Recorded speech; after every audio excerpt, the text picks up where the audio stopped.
Welcome friends to my channel. यही video रे friends आम डिस्कशन करिबा how to merge and split cells in MS Word. आमे merge केमिति करिबा एंड स्प्लिट केमिति करिबा डिफरेंट सेल को ता विषय डिस्कशन करिबा। सो बिफोर स्टार्ट जदि मोर चैनल एंड वीडियोस टी भलो लागुची तो please like share and subscribe my channel. So let's start. आमे जो देखुचे ए टेबल टी फॉर एग्जांपल ए टेबल रो मु गोटे हेडिंग दे दोची। ए टेबल रे 1 2 3 4 5 6 7 सातटा कलम अच्छी, आठटा रो अच्छी, 7 column and 8 rows row table टी। ए टेबल मु चाहूँ टेबल ऊपर गोटे हेडिंग रखिया पई स्टूडेंट इनफॉरमेशन। तो तापे मु कौन करि परिबी ना शॉर्टकट बाट होची आइदर मु इंसर्ट एबव कर देबी गोटे रो, एटी डायरेक्ट बाय डिफॉल्ट आसी गला। अदरवाइज मु एटी राइट क्लिक करके इंसर्ट इंसर्ट एटी भी अच्छी इंसर्ट एबव नले एटी राइट क्लिक करला पर इंसर्ट इंसर्ट रो एबव एमती तीनटा ऑप्शन अछि। नले मु एटी इंसर्ट एबव कर दोछि, एटी देखेला इंसर्ट एबव। तो एबे एबव रे आसी गला। तो बट मु एटी देखुछि जे एबव ऊपर इंसर्ट कला परे मो पाखरे स्टिल 7 कॉलम्स अगेन पड़े आसुछि। बट मु एई 7 कॉलम्स को मिसेई की गोटे कॉलम करिवि जोतरे कि मु रखिबि information that is student information. For example मु एई मझिरे रखिबा को चाहूछि कोन ना स्टूडेंट इंफॉर्मेशन रिपोर्ट एमती इंफॉर्मेशन। किंतु एटी मोर लेफ्ट साइड रे एंड राइट साइड रे बोथ साइड रे बहुत गुडे रो बा कहि परिबा कॉलम आसी जाउछि। तो यही सब को मैनेज करिबा पई आकु गोटे कॉलम करिया पई मु एटी राइट क्लिक एटी सिलेक्शन कर देली। एटी ऊपर देखा जाउछि ए लेआउट टेबल टूल्स रो लेआउट टैब्स रो एटी अछि मर्ज सेल। ए मर्ज सेल ऊपर क्लिक करला परे फ्रेंड्स देखले मोर केमति आसी गला स्टूडेंट इंफॉर्मेशन रिपोर्ट। एटा को मु सपोज कलरिंग करिया चाहूछि रेड कर देली। तो मो पाखे ये स्टूडेंट इनफॉरमेशन रिपोर्ट केमिति मर्ज ही पड़े आसला। अदरवाइज मु चाहिए जदि ये राइट क्लिक करके मर्ज सेल ऑप्शन भी अवेलेबल अच्छी मर्ज सेल कर देली। तो अगेन मर्ज सेल हो गला, मुझे राइट क्लिक करके टेक्स्ट को चेंज कर देली। तो मु जानि पारि जे आमे जानिलु जे केमिति आमे टेबल भितरे थिबा सेल गुरा को मर्ज करा दे। सेमति मु जदि ए सब जांको सेल को सिलेक्ट करके मर्ज कर देबी देन ये सब जांको गोटे हे जिवो। तो मु आइदर रोज को मर्ज करि पारे, कॉलम्स को मर्ज करि पारे किबा रोज को रो गुरा को भी मर्ज करि पारे। सो आमे एटी देखिले केमती आमे कॉलम को रो मर्ज करिबा से सब आमे देखिले। एबे मु चाहूची स्प्लिट सिखेबा पई आपण मानको। तो मु चाहूची फिजिक्स केमिस्ट्री मैथ आईटी आ तळे आ गुटे रो रहिबो आ सब रो रो हेडिंग रे टोटल टोटल लिखा आसीबो।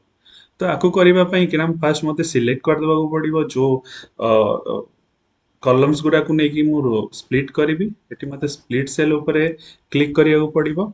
अच्छा एटी सिलेक्ट कली नंबर ऑफ कॉलम मो पाखे रहिबो 1 बट नंबर ऑफ रोज रहिबो 2।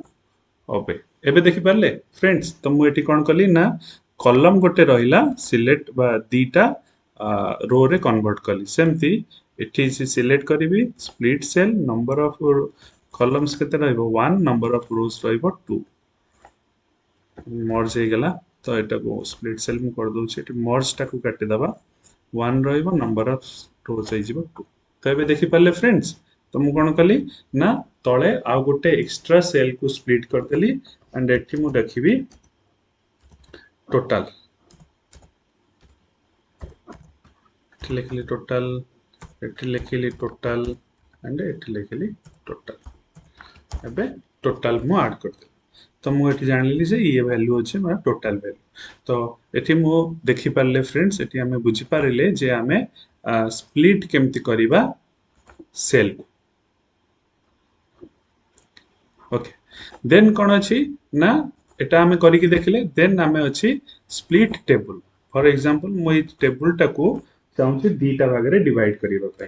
मु चाहिले भी टेबल टा को डिवाइड कर दे परिबी स्प्लिट करके। तो स्प्लिट टेबल एटी मो पाखरे देखिए फ्रेंड्स, सिलेक्ट कर देली, then table design, layout and split table. देखिले फ्रेंड्स, तो मो पाखे दीटा टेबुल हो गला, गोटे ऊपर टेबुल आसीगला, गोटे तले टेबुल आसीगला। तो मु एबे कौन कर परिबी ना, ऊपर सिंपल कौन करिवि, इंसर्ट कर देबी गोटे रोज एबव। अच्छा, रोज एबव रो आ गोटे शॉर्टकट अछि फ्रेंड्स, मु आज जणेबा को चाहूची। देखो एठी कोन अछि, गोटे रो अछि, ऊपर गोटे दीटा रो अछि। मु चाहूची इनफॉरमेशन एगेन आनिबा पई, तो मु एठी जहाँ एबे वर्तमान कोन कली, इंसर्ट कली रो, एठी गोटे शॉर्टकट अछि, मते आउथरे जाई किछि करिया पड़िबो नै, एठी क्लिक कर देबी रीडो रे। तो रीडो रे क्लिक कले कोन हबो ना, एगेन आ गोटे रो मोर क्लिक हे जिवो। देन मु चाहूची एटा को इनफॉरमेशन टाको कॉपी करिकी कंट्रोल सी, देन एटी कंट्रोल भी कर दे, पळे आसिला। तो ऑब्वियसली एटा को मर्ज करिबा को पड़िबो, हमर रोल नंबर डाटा पळे आसिला। तो मु आगे चाहूची ए इनफॉरमेशन टा नै आसीबी, रोल नंबर नेम एबे दीटा रानी पेस्ट कर देली। मु चाहूची पुणी अगेन ए तीनटा इनफॉरमेशन नै आसीबी, ए तीनटा जगह पेस्ट कर देली। आईटी टोटल, आईटी टोटल जगह पेस्ट कर देली, एंड एटा को मते मर्ज करिवार अछि, सिलेक्ट कर देली, मर्ज सेल्स कर देली। देन ए स्टूडेंट इनफॉरमेशन रिपोर्ट टा को आनी की एठी पेस्ट कर देली। तो मो पाखे दीटा टेबुल आसीगला, गोटे टेबुल रे ऊपर इनफॉरमेशन रहला, आ गोटे टेबुल रे तळे इनफॉरमेशन रहला। त माने हमें चाहिले टेबुल को रिपोर्ट 1 एंड रिपोर्ट 2, मो पाखे दीटा रिपोर्ट अवेलेबल हो गला। तो मु चाहिले टेबुल को स्प्लिट भी करि परिबी एंड टेबुल को अरेंज भी करि परिबी। ओके, सपोज टेबुल टा मोर स्पेस छोट नहीं, ऑटो फिट रे मु कंटेंट अनुसार फिट करें पारिबी। कंटेंट जति बड़ रहिबो सेति बड़ टेबुल रे शो हबो, किंबा विंडोज माने टोटल साइज रे मु टेबुल रे शो कर पारिबी, किंबा कॉलम विड्थ अनुसार टेबुल रे शो करे। तो अकॉर्डिंग टू साइज बा मोर स्पेस रो रिक्वायरमेंट अनुसार मु एठी ऑटो फिट ऑप्शन यूज करी। सो फ्रेंड्स, मु आशा करूची ए वीडियो टी भल लागिथिबो। जदि भल लागिला please subscribe and like my channel. Thank you for watching.